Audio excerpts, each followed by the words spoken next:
Hey y'all, my name's Liz. Today I wanted to just chat with y'all about my experience with Lyme disease and all the ups and downs emotionally, mentally, and physically. Grab a drink, get cozy, enjoy. Where to even start? I'll just tell y'all a little bit about myself. I was a dancer for 8 years of my life. I thought I wanted to be a professional ballerina or possibly be on Broadway. I was just so in love and obsessed with dance that's really the only thing that I had thought about for my future. Like, when you have that just passion for something and it doesn't matter how much you sleep or if you miss a meal or whatever, it's just like all you can think about and work towards. That's what dance was for me, and it was amazing until I got into high school. Halfway through my freshman year, I was just really sick and thought I had the flu, but then it was like a week later and I still wasn't feeling any better, had all the flu-like symptoms.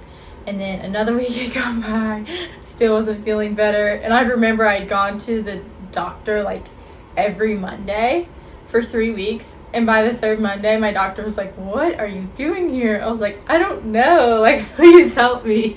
I kind of eventually got over the hump of just feeling I had the flu 24/7. The rest of my freshman year after that, I was just really tired. I would have to take a nap in between when school ended and when dance started. And some days I would have to call someone to come pick me up because I just couldn't do it, or I would have to lay down in one of the studios that wasn't being used and turn off all the lights because I was having a migraine. I was just too exhausted, and that was really weird because my dance teachers would literally call me the Energizer Bunny. I could just go and go and go. It was just complete 180. I just did not even feel like myself, and I was so confused too because I was like, what is going on with me?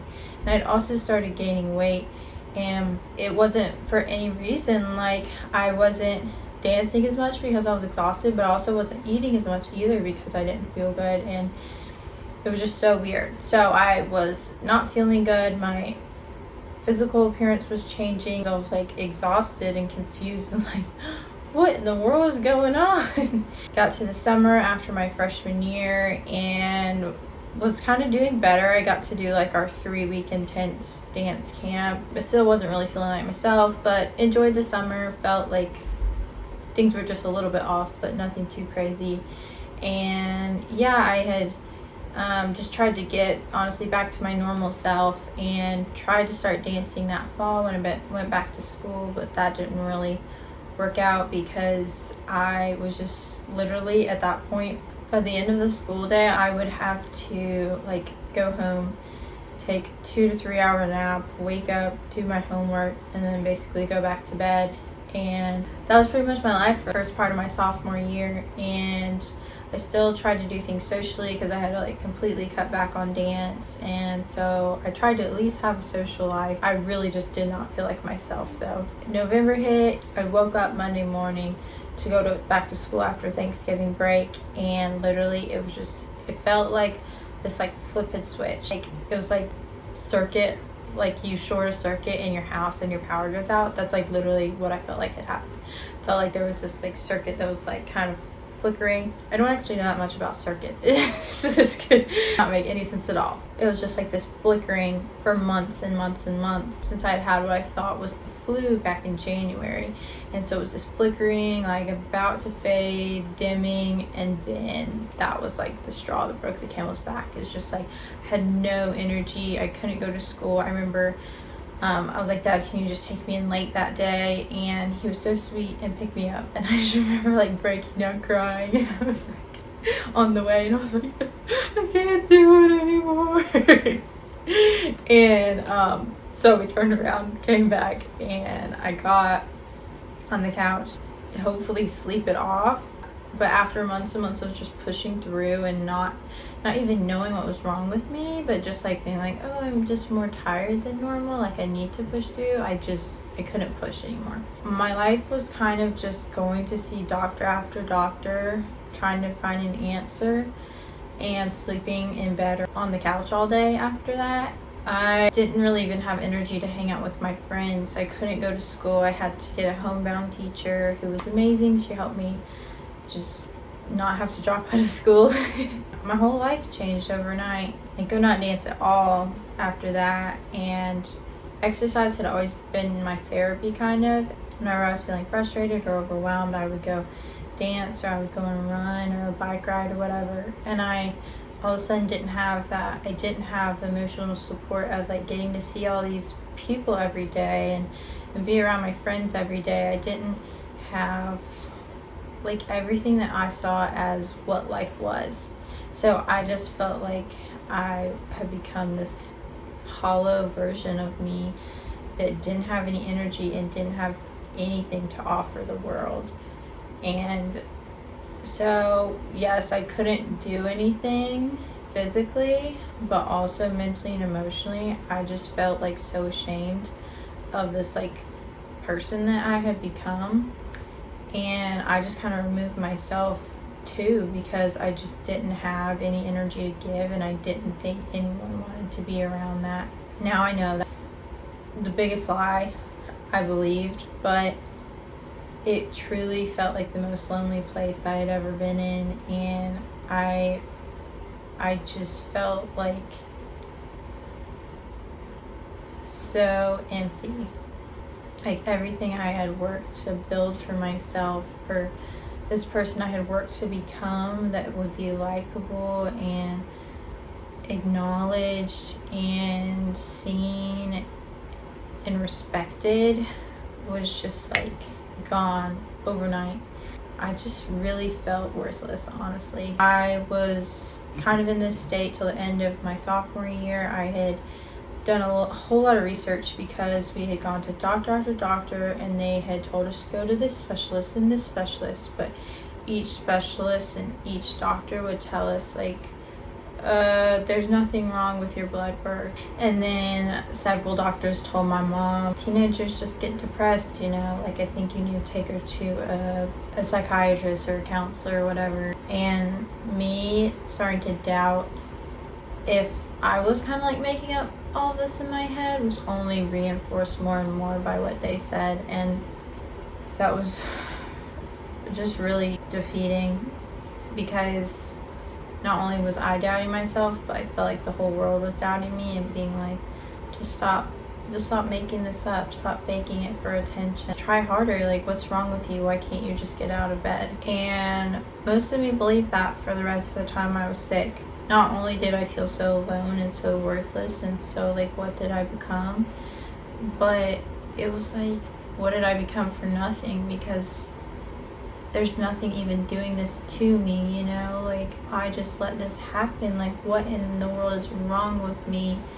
And that just made me feel like even more alone and separate. And yeah, and I know that like, it's not just like me or people with chronic illness that go through that, but like everyone feels like that at some point. I just wish that I could have seen what was really going on, how this wasn't like me having all these things taken away, because that's what I felt. I was like, my body is taken away, my appearance is taken away, my abilities are taken away, like what does that even leave me with? Like I'm nothing now. And I wish I could have seen that all those things being removed from my life for a moment, so that I could see how much more of life there was to trying to find my identity in things that were never going to give me true belonging and fulfillment. But I didn't see that then, and so I continued to try to get better. I changed my diet. I had gone to a plant-based diet, and that helped a lot. I had a lot more energy, and all these I had like just the worst digestive symptoms ever. And now I know that was chronic constipation, but yeah, I just like, it hurt like every time after I ate. I was just trying to do whatever on my part that I could to help myself. And so I started researching a lot, because we didn't have an answer to what was wrong. So it was kind of hard to figure out like, where do I even go from here to help myself? But I knew that changing my diet would help. And so I switched to a plant-based diet, and yeah, I just got a lot more energy, and it cleared up all these digestive issues I was having. It really just kind of turned my life around a lot. We had also been going to like a lot of alternative like things that people just recommended because we were like, we'll try anything because we don't know what's going on. My mom had always kind of been like into the more alternative things anyway, so it just worked out that way. So I was at least being able to like do some more like fun things that I hadn't been able to do in a while. Like I got to hang out with my friends a lot more. I just still felt like I had become this like alien kind of, because not only did I have no clue who I was, because I had placed so much of my worth in those things that I didn't feel like I was anymore. I didn't feel like I was a dancer. I didn't feel like I had any athletic ability to like show off. I didn't feel like I had any attractiveness because I had gained like 20 pounds, and it was just like this weight gain that we didn't know why it was happening, and that also made me feel just like this alien. And so I got to hang out with people again, but it was almost harder being around people than it was to not, because I had changed so much and I just felt like they were kind of like, this isn't the person we signed up to be friends with. And I put that on myself a lot, probably more than they put it on me, but it was just awkward. And whether it was for them or not, it was just awkward for me. I just felt like I didn't fit in anymore. That was really hard too, because I felt like I had lost all these friendships that I once had. So anyways, I had gotten through the summer and was doing a little bit better, and I got a month into my junior year and I was able to actually go back to school. And then I crashed really hard, like worse than before. I had started going to this doctor. He diagnosed me with Lyme disease. I definitely started to see some improvements about 9 months after that. He slowly just kind of got me through high school to my senior year. And actually the first semester of my senior year, I had so much more energy and it felt like my symptoms had kind of diminished a lot. And so I was able to go to school part-time. I was able to like do the fun senior things. I was able to go to football games, dancing a little bit again. Like it was really exciting. But it was still just like I had this nagging feeling and this just like overwhelming anxiety when I was around people, that I was just like, I feel so broken, and I just really felt like an alien. And I don't really have any other way to describe it. It was just like, I felt like no part of me related to any part of anyone else. I honestly just like struggle with that in secret. I didn't really let my friends know that much, because at that point I'd honestly felt really abandoned by my friends, and not really anybody's fault, but that's how I felt. I felt like I had been left behind and no one really cared about me, honestly. Whether that was the case or not, it was just, that was how I felt, and I couldn't change how I felt. And so I really did just like become very much my own person apart from any kind of friend group. Yeah, tried to figure out what life was going to be. I was applying to college and, you know, kind of create a fresh start for myself where no one really knows that I was sick, and yeah, just have a new life. That didn't really go as I had hoped, which I'm so thankful for in the long run. But yeah, I had just had my heart set on this like new life, and I worked so hard all of high school to have really good grades so that I could get whatever kind of scholarship I wanted and go to any school I wanted.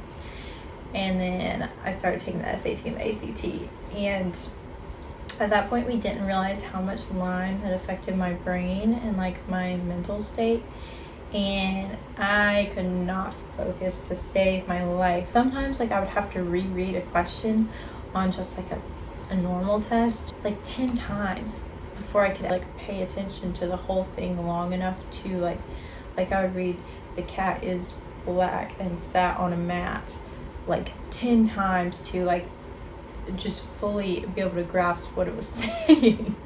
I felt like I had lost my brain too, and that led to a whole nother side of not feeling safe and feeling so insecure, because when you don't have your health, that's one insecurity, like your physical health, but then when you don't have your mind, it literally feels like you're going insane. There was just so much going on, and I can see it now that all that was going on, but it felt so muddled and just so overwhelming. I just felt incredibly lost and alone. I got really sick again second half of my senior year and decided it would be the best thing to take a gap year. And so I kind of deferred that dream for a year, and I was like, okay, now I'll be ready to start my life and get back on track and live my dream, you know? And then we started treatment with a new doctor that specialized in Lyme, and she was more of a naturopath, and I got the sickest I had ever been. I was taking all of these herbs and tinctures and stuff, and doing lots of intense therapies. I was like literally at one point only drinking juice every day because that was what my doctor recommended. It definitely helped a lot because my body hadn't absorbed any kind of nutrients for so long, and so that was kind of like almost like getting a nutritional IV. At that point I couldn't really walk on my own sometimes, and my whole life was treatment. I would wake up, try to get out of bed, try to go downstairs. My mom would juice for me. I would sit in the chair down there. She would help me go to the bathroom, then she would help me go get in the bath or the sauna to detox, then she'd help me get out. I felt like a 3-year-old. I just felt so helpless and like just the biggest burden in the world, because not only could I not do anything for myself, but I changed my parents' lives and my family's life, and they had to do everything for me. I was pushing for treatment after treatment because I just needed to get better, and they wanted me to get better too, but it was all consuming. I remember one time I walked to the mailbox on my own, and I literally like almost passed out, and that was like the huge thing that I could walk to the mailbox. But I just remember feeling like I was gonna die. I really did. I thought I was gonna die because I just kept getting sicker and sicker, and when I was supposed to be getting better. The doctor did not expect that reaction at all, neither did we. And I felt so hopeless. I was so depressed. Hadn't seen any of my friends. I just felt so defeated and like, why am I even trying to live? I started getting some IV treatment during that time. My veins had been poked so much that they all blew out, and so I had to get a port implanted in my chest, which is basically this little device that you can poke a needle into through your skin, and runs a tube up over your collarbone and down into one of the veins leading into your heart. That's how you can get treatment. It's just right under the skin, and you can probably see that little dot right there, but that's where the needle would usually go. I had to have surgery to get that implanted, which was a lot on my body at the time because I was so weak. The surgery, I don't know what happened. I have a weirdly shaped chest on this side. This side is like relatively flat, then this side goes up and then like drops off really fast, so it's kind of like a point. I guess the surgeon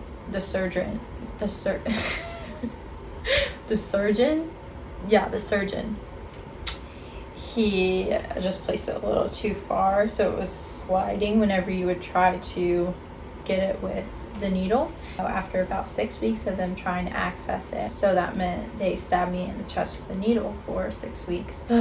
Even thinking back, like, literally makes me like shake because it was terrible. They said that it wasn't accessible after so many tries, and so then we went to a new surgeon and they took the old one out and then replaced it with a new one. My doctor didn't really realize how intense that surgery was going to be. If you've ever experienced that kind of pain like I dealt with from my senior year on, I dealt with intense chronic pain in my legs from the Lyme.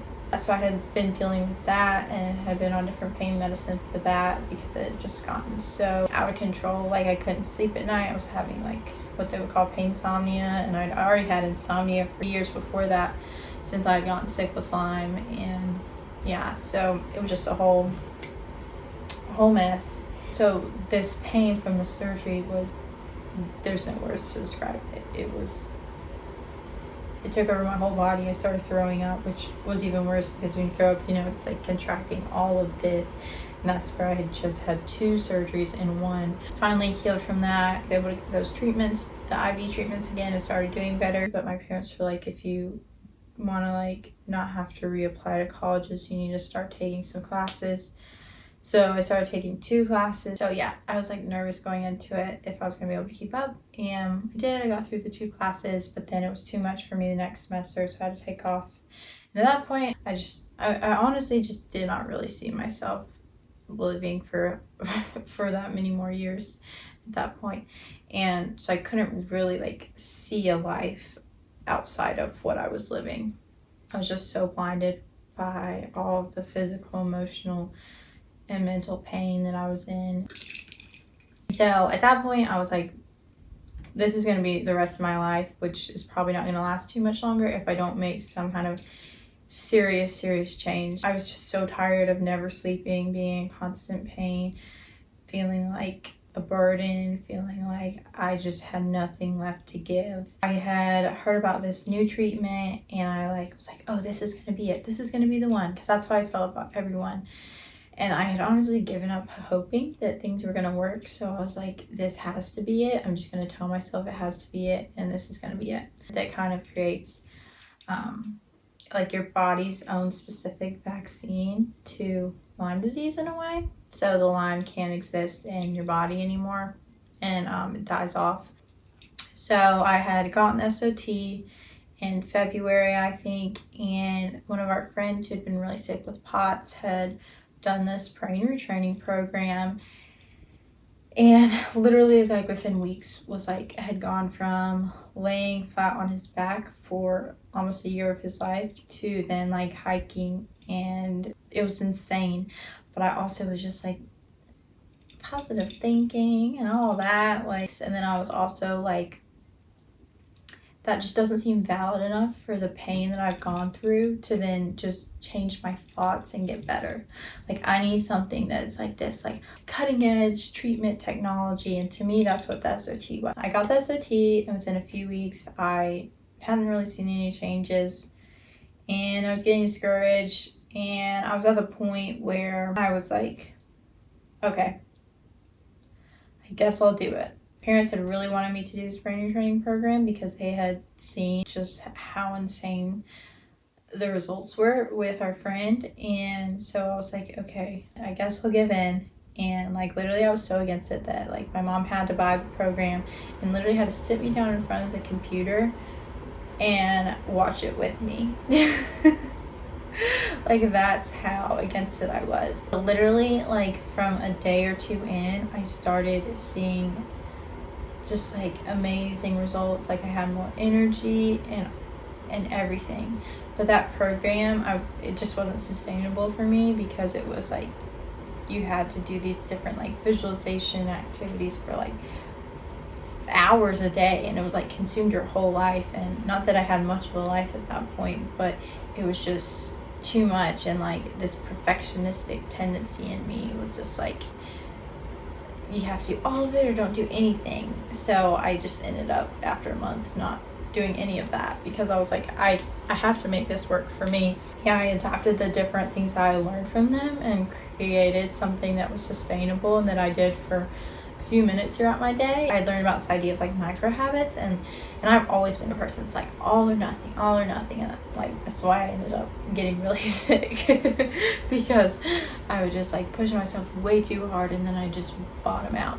And that's why I could also never get better, because I would be doing a little bit better and I would see sustainable progress, and then I would like overdo it way too much and then crash even harder and get even sicker. So this time was like so different because I was actually like making changes on a deep level, that I was ingraining these new patterns of that I was healthy and that I had energy, allowing me to see sustainable results and keep telling myself those things by being able to just turn the fight or flight mode off in my nervous system by using my brain.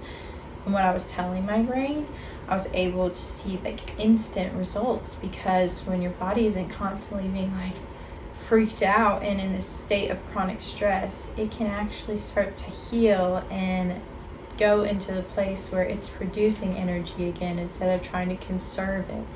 And what our body doesn't realize is that when it's trying to conserve our energy to protect us, it's actually keeping us in this state of being sick for longer. Once I was able to get out of that cycle by changing those limiting beliefs that I was going to be sick forever and that I never had energy and that I was always going to be in pain, and choosing to consciously tell myself and remind my brain of what I wanted to be, because our brain is basically like the general in the army, and it gives out all the orders to the rest of our body and sends all these signals based on the pathways we have in our brain. So if we have these pathways, these thoughts, and these thought patterns in our brain that are saying we're sick, we don't have energy, we're going to be sick for the rest of our life, that's sending that to the rest of our body saying we're sick, we don't work, save our energy so that we can just survive. When we can change that pattern to I'm healthy, I'm vibrant, and I'm capable of doing whatever I want, our body will follow. It was crazy. With any treatment, I never experienced that kind of transformation that quickly or that had that lasting effect. Within a month, I started running, I started traveling, I started going to see my friends and my family. Usually something like that would have completely wrecked me. And I hadn't been able to do anything like that for like 2 years at that point, 2.5. I mean, really almost 5 years.